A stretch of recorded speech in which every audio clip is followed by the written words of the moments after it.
Hey everybody, just came in to get the lights turned off and I noticed my Striped Raphael was out and at this end of the tank.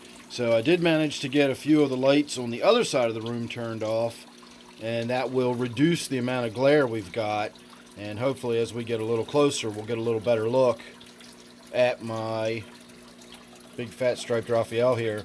I was really hoping we get to see the Loach crawling around on top of him. This Angelicus Loach here, or Kubotai, Botia, if you prefer, a lot of times we'll be literally lying on top of this fish, like lying across its back, sleeping on it the way our cats sleep on us. And it goes around and tries to groom a lot of the fish, and a lot of the fish don't like it. All of my loaches do that, really. I was just looking around and I noticed that my angelfish was trying to get away from one of the skunk loaches because the skunk loach was doing the same thing. They sort of groom the fish and they sort of go up around the gill flaps and around the fins. And the catfish here actually not only doesn't mind it, but actually seems to just lie there and take the benefit of it. I don't think they ever really find any parasites or anything on them. Presumably that's the behavior that's taking place. This would be sort of a natural grooming type behavior. So you can see the Loach was just trying to do it to my Chinese algae eaters right here. Does it to all the fish. But most of the fish tend to shy away and don't want anything to do with it, whereas the catfish down here doesn't seem to mind. So I don't know if that's sort of a natural grooming behavior, like in a saltwater environment, you'll see actual grooming stations where fish will come in to be groomed, almost like a car wash. And does this catfish do that in the wild? Are there cleaner fish where this fish lives? You know, is that natural behavior for this? I have no idea. But this fish really interacts well with the loaches. I've even seen it just sort of almost roll over onto its side if the loach is kind of wiggling around underneath of it a little bit, almost as though it's allowing it better access. So it's a cool catfish. You need a fairly sizable tank for them. This one started out in a 29, and it probably didn't last 6 months before I needed to upgrade it. And I went from a 29 right here to the 55, and it's been in a 55 ever since. And you can now see, oh, I don't know how big that is, maybe 7 inches from tip to tail. I would say it's about maxed out for this tank. It is a fairly reclusive fish and does like to hide, but this one's been around for so long, it's kind of bold and outgoing. Even when it's got really good places to hide, it doesn't mind sitting out like this. Its cave normally is down here. It stays in this section right there next to that piece of wood, and it can stay pretty well hidden in the darkness as long as it wants to. But come evening time, a lot of times when I come in here as the lights are getting ready to go out, the fish is out. So it is more nocturnally active. It does come out during the day when I feed the tank. I usually feed the tank late at night anyway, or, later part of the day, maybe 9 o'clock, an hour or so before the lights go out.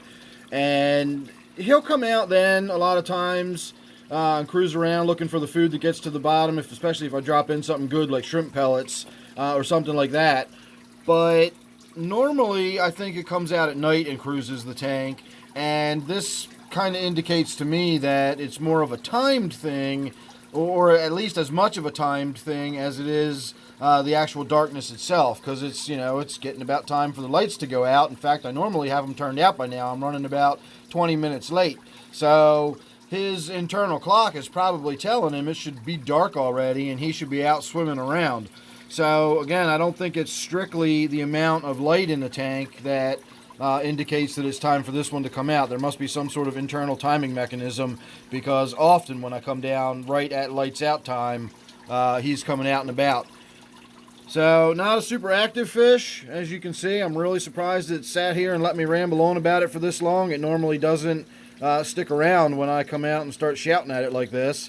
But it's given us a pretty good look at the spikes, especially down by its caudal peduncle, as it's called, the sort of last little bit of muscle before it turns into tail fin.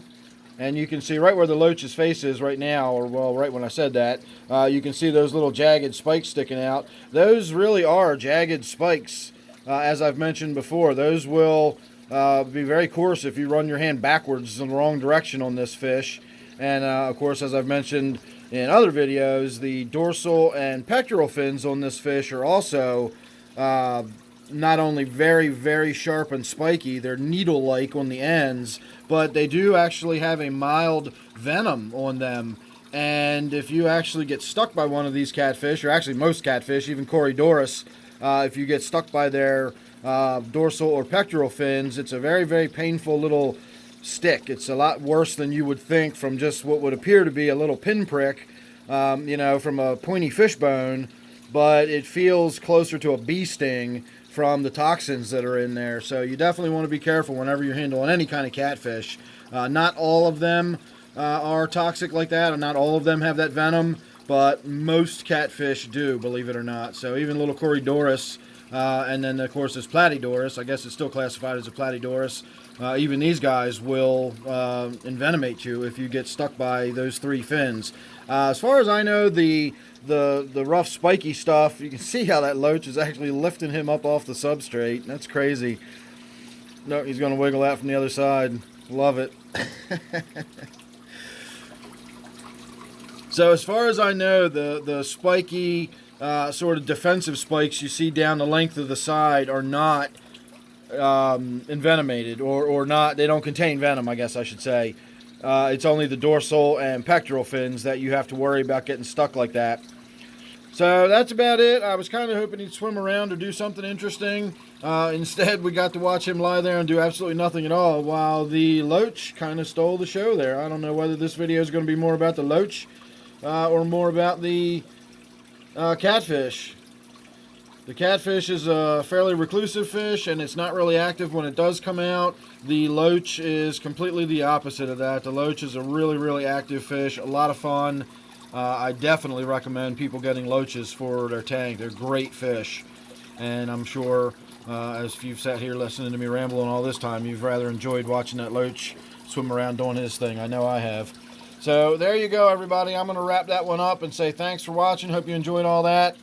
Don't forget, this one here is my 55-gallon Gorami tank. I'll see you real soon in the next one.